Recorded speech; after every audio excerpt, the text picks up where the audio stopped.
Welcome back, everybody. Welcome back to OK Weirded. It's your boy, Big T. All right, I'm sorry I did not post last week, but like I told you guys, I work a full-time job. I'm a truck driver now. I have been for many years. So, hey, life happens. I have to work just like a lot of everybody out there. Okay. Now, if you're coming across this channel for the first time, I like to post my encounters on this channel. I am not a ghost whisperer. I am not a sidekick. I'm not a medium. I'm just an amateur, very amateur ghost hunter. And I have experienced a lot of stuff since a kid and growing up and all the way until now. And I like to share those encounters with you guys, okay? Also, last week I did put out some reels, so you guys check that out. Everything I found on the internet that I post in my shorts and my reels, I try to vet to make sure it's not AI generated. I know AI has taken over the paranormal realm, and a lot of that stuff is interesting, but I try to stay away from posting anything I know is AI generated. And if I do post a short or reel that find out later it might is AI generated, I do apologize, okay? So I try to find stuff that actually happened because a lot of stuff was caught on video, on camera, way before AI took over. Okay, now we're going to get into it.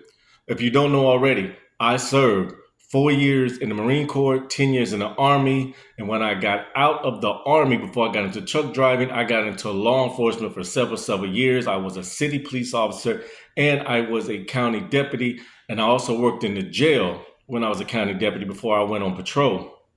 This is going to be one of the encounters that I had while working in the county jail. Now, if you guys are not familiar with county jail, or you are I'm not judging, but if you are familiar with any type of being in a county jail, whether work or whatever, and even if you don't know, a lot of jails are haunted, for lack of a better word. People pass away in jails all the time from whatever reason. Okay. So a lot of jails are haunted. Now, one particular night, I was working in the county jail overnight, and night shift is boring. I mean, you're there from 12 to 14 hours over the night. The inmates, they get locked down. In most jails, if you have a jail that has the cell doors, two-man cells, they're locked down for the night. Okay, so you're just in there, bored as I don't know what. This particular night, we had what they call the jailhouse orderlies, the guys who buff the floors, sweep mop, buff the floors at night. They do all this while the other inmates are locked down. So this one night, I had an inmate, and he was buffing the floors. No big deal. Now, I'm gonna try to show you how this particular cell block was set up. In this particular cell block, they call it a wing. This was C wing, Charlie wing. Okay, Charlie wing, when you go off the main hallway, you go down a smaller hallway, and there's a big, hard, middle sliding door, and you have to be buzzed in. Okay, you hit the button, there's somebody in a booth that's watching the camera. They verify, you are allowed access to that area. The door clicks and it slides open. You walk in, there's not a common area, it's just an open area with a big desk, and that's where the sergeant or the corporal of the shift, he sits behind that desk. He has his own cameras, and he's monitoring the different wings. I was in A wing. So usually have three, A, B, C, okay? Three wings. Okay, so he sits right there in the middle. He's got A wing in front of him. He's got B wing kind of behind him, a little bit to his peripheral, and he's got C wing over to his left side. And then in each wing, of course, each pod, we just say pods, each pod houses maybe 30 to 40 inmates in each one. So you got, then go to math school, 100 something inmates in these three pods. I was in pod A. Okay. And like I said, those pods got those inmates, and you have officers, you have COs in each pod, one CO in each pod. I was in a pod behind my desk. I have a desk in there. Orderly comes in, he's escorted by the correction officers that escort him around. They drop him off and then they go do whatever. So I'm in there. Now, to get in each pod, it has its own door. This door does not slide, however. This door is badged. The corporal has a badge, and the officer in the pod has a badge. Every officer in the pod has badges to open these doors. So you take your badge, you hold it up to the door, and it makes a loud plop, and you physically open it when it unlocks. You open it, and when you close it behind you, it makes a loud metallic noise, just clings real loud. Okay, it's loud. These are big, heavy metal, armored iron doors, whatever. They are hardcore doors. It makes a loud noise. I know it wakes the inmates up if somebody's running in and out. Okay, now the corporal. The corporal comes over. He badges in the orderly, lets the orderly come in. The door makes the loud pop, makes the loud closing pop. Okay, like almost like it's slamming. No matter how gentle you try to be with those doors, they make loud noise. So he's doing his thing. He's bumping the floor. I'm sitting behind the desk, twiddling my thumbs because we don't have internet in there. I'm getting up. I'm walking my rounds because you got to get up every so often, walk around, look through the little windows because each inmate have their own door to their cells, and it's usually 2 inmates in a cell. You look in through the little window. You make sure everybody's good. They're all asleep. You might have some up staring at the ceiling, whatever. It doesn't matter. You make sure they're good. You got cells on the bottom. Then you have cells on the top. So you got to go do your rounds on the bottom, go up the stairs, do your rounds on the top, come back down the stairs, and then sit back behind your desk. Whole time, the orderly's in there. He's buffing away. Okay. Takes him probably maybe 30, 40 minutes. I don't know. I didn't really keep track of time of how long it takes him to buff. But he finished buffing the floor. Now, he takes his cord. He mopped first, excuse me. I know that's irrelevant. He mopped first. And then he buffed the floor. When he got done, he was winding up his cord. He plugged his buffer in beside my desk. So he's talking to me. Now, my desk sits not directly in the middle of the pod. It sits kind of against a wall of the pod where all the cells are either to my side or in front of me. Behind me is like a bathroom for me. Okay, and then they got showers and stuff upstairs for the inmates and bathrooms. So to get out into the common area where the corporal is, that's on my right side, and that's where that loud slamming door is at. His back is turned to that door, and he's winding up his cord, and he's talking to me, just talking whatever. And I'm not looking at that door. I can see it kind of on my peripheral, but I'm not looking at it. But you can clearly hear the lock disengage. You can hear what sounds like the door opens quick, and the door does not open quick. It opens like, bah, makes the opening noise, and then slams shut. Bam! Now, I can see this out of my peripheral. I can see the door out of my peripheral. The orderly's back is turned to it, so he can't see anything. When the door makes the slamming noise, bam! He jumps and startled a little bit and looks behind him. Obviously, he's thinking the corporal's walking in. I told you I could see this door out of my peripheral vision. That door didn't open. When I looked over to the door, when it made the slamming noise, it caught me off guard too. I looked immediately at the door. Nothing. The corporal, I can see out my windows. There's large windows by that door. You can see into where the corporal's room is at. So he can just, if he's not looking, he can look at the camera and see, or he can just look through the window. It startles him, obviously, because he's staring directly into my pod with his eyes wide. And like I like to say, he's looking at me, I'm looking at him, we're looking at each other. Because clearly that door made the noise of the lock disengaging, the door opening, and then slamming shut. These are heavy doors. You can't slam that door shut. You have to get a running start. And the inmate is like, did the door just open and close? And all I could say was, yes and no. It made the sound of it opening and closing, but it didn't move. It didn't move at all. So the corporal gets up and he takes his key card and he opens my door. Now, before that, I'm thinking one of the other pods, B pod or C pod, must have opened, because I told the inmate that. I said, well, it must have been one of the other pods. Now, through these big windows, I can still see the other pod's doors. I wasn't looking at them. Now, that was possible in my mind. But when the corporal got up, he took his key card, but he came into my pod. Now, clearly, it did sound like the door to my pod. I've heard people going in and out of those other pods, officers, orderlies. You can hear it, it's loud, but it wasn't as loud as the one to my pod sounded. So when the corporal came in, he said, did you guys hear that? Yes. And me, I'm like, that was another pod opening and closing. He was like, no, that came from your pod. Nobody went in and out those other pods. Those officers are still over there. Nobody went in their pods because the orderly came to my pod first. He did A pod first. When he left mine, he goes to B, he goes to C. We only have one orderly at a time come in and do the floors. He was like, that noise of that door opening and closing came from your pod. He was like, I just wanted to double check that you guys saw what I saw. I heard what I heard. I'm just like, wow, that just kind of blew my mind. So after that, the orderly, he's freaked out. He's like, man, this place is creepy. I can't wait to get up out of jail. Okay, because usually the orderlies are short timers. They're just doing their time and they're out of there. He goes on and does the rest of the pods.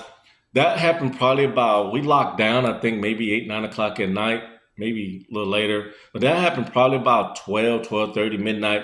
Orderly finishes up with all those other two pods. Now the corporal, he's back behind his desk. He's doing whatever he's doing to stay awake. Same here. I wish I could get this video that I'm gonna tell you about that me and the corporal viewed, but of course that is property of that county jail. I have no access to it. But probably around 2:30 in the morning, orderly's gone. He done wrapped up. We have our phones. We have not our phones. The county has phones inside of the pod for officers only. We have a phone on our desk. Now we can receive calls on those phones from the outside. People on the outside, our families or loved ones, but they have to call the jail switchboard and the jail transfer them to us in our Pacific pod. But we can't dial outside of the jail, but we can dial other pods. And we can dial the corporal's office. We don't have to go through all that. And the corporal can call us, the corporal or the sergeant on duty. So I get a phone call. The phone's ringing. I answer it. It's the corporal. So I look over like, why didn't he just come in my pod? I mean, literally, I can see you right there on the other side of my window of the door and everything. And he goes, hey, come here. Come here.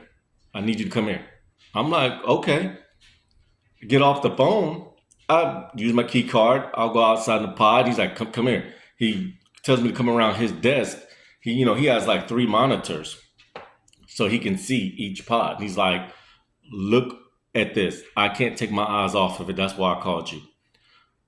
I go behind his desk and I look into the monitor that's directly into my pod. And at first I don't see it. And he's like, do you see what I'm looking at? And I'm like, no. And he's like, look in the corner. Now, on his monitor, he can see the first floor. He can see me, the first floor, and the second floor of the cells. He's like, look in the second floor in the corner because it's shaped like a square. It's a square in there.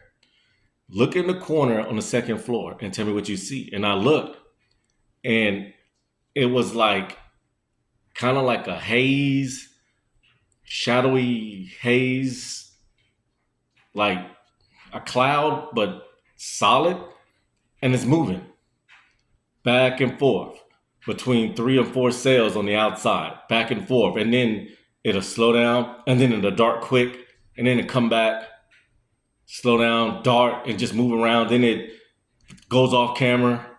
Then it comes back on camera. And this thing is probably measuring it from the cell block doors. I think a cell door maybe is a standard 3 feet across width, I mean, imagine something like that. I'm not a carpenter, but this thing is about that width. So when it in front of a cell, it goes from like the crack of the opening to the crack of the closing where the hinges are. It covers all of that, and it's just moving. I immediately look over through the window, go over and look through the window. I can't see it with my naked eye. I come back, he is doing it again. And the corporal's like, "What is that?" I was like, "I don't know, but I don't want to go back into that cell." It freaked me out. I didn't want to go back into that pod.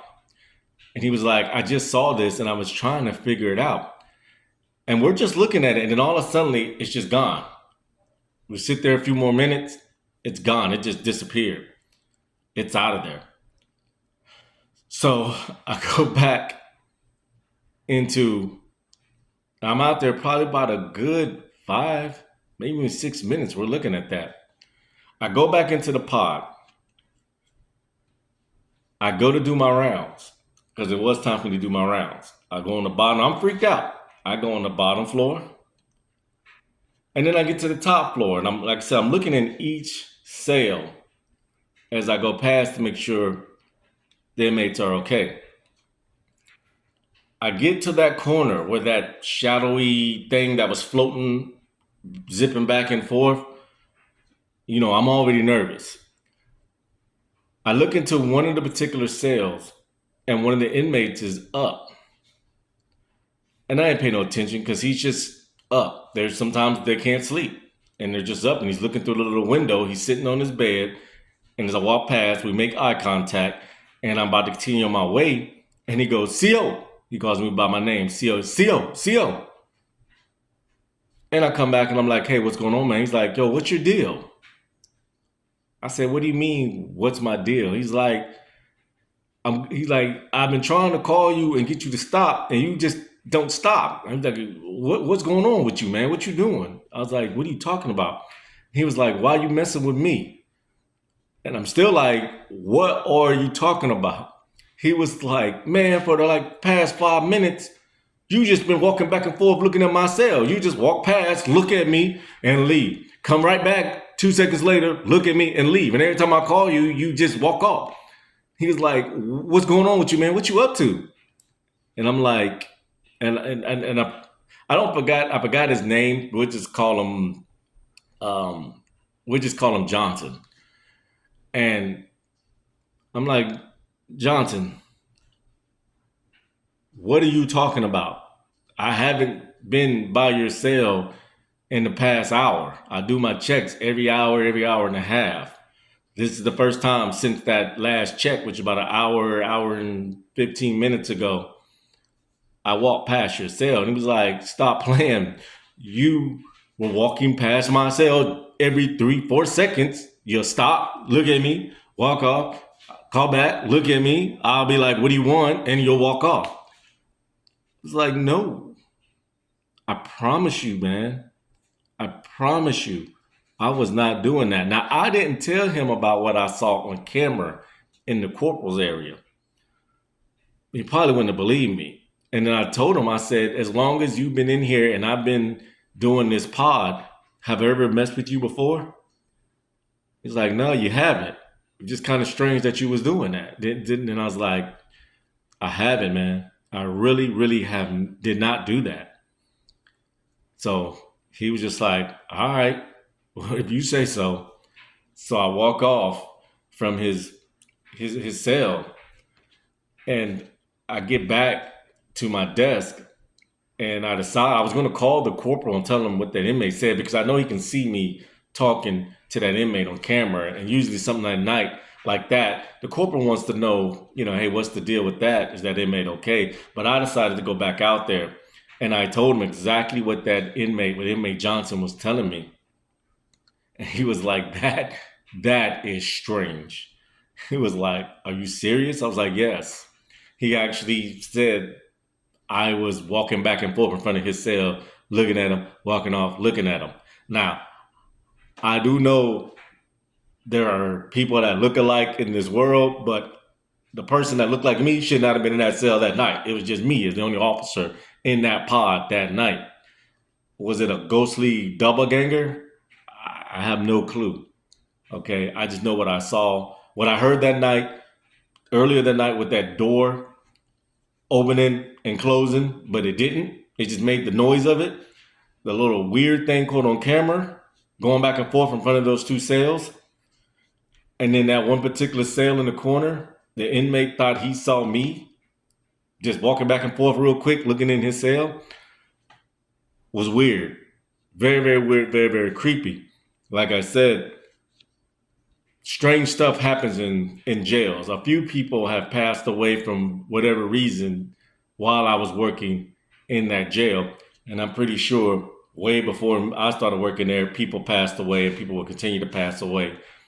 And that energy doesn't go anywhere, I believe. So a lot of these jails and prisons are haunted, especially prisons, because people get life sentence and they pass away in the prison. So that's one of my little jail stories from when I worked as a correction officer in a jail. Those jails are very haunted. I've had a few more experiences in those in that particular jail. I'll share in later videos.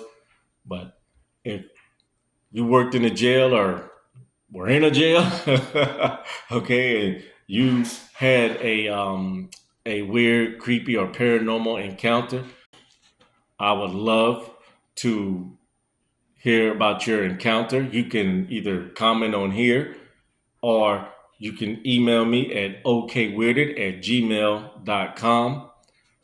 Please like, comment, subscribe. Okay, let's make OK Weirded grow. I love sharing these encounters with you guys and my experiences. I'm about to go into my movie review. That'll probably be my next video. We're going to check out, well, I'm going to review a video. Excuse me, I'm going to review a movie. Tell you my thoughts on it. Was it scary? Was it creepy? Was it garbage? In my opinion, it'd just be my opinion. I like to take the movies that got skipped over, because there's quite a few movies that I thought were good, but mainstream didn't seem to really talk about it much. Of course, we all know there's a couple of big movies out that one big movie came out this past year that everybody's talking about. I might do a review on that later on because it's got too much buzz right now, and I'm not riding the wave of another buzz. I like to find the movies that got overlooked. Maybe didn't have a big Hollywood budget, but was still a good movie. Okay? But I'm going to give my honest opinion on it. Once again, like, comment, subscribe. It's your boy, Big T. This is OK Weirded. Y'all keep checking out my videos. I appreciate it. Check out my reels. We're going to make it grow, all right? Until the next time.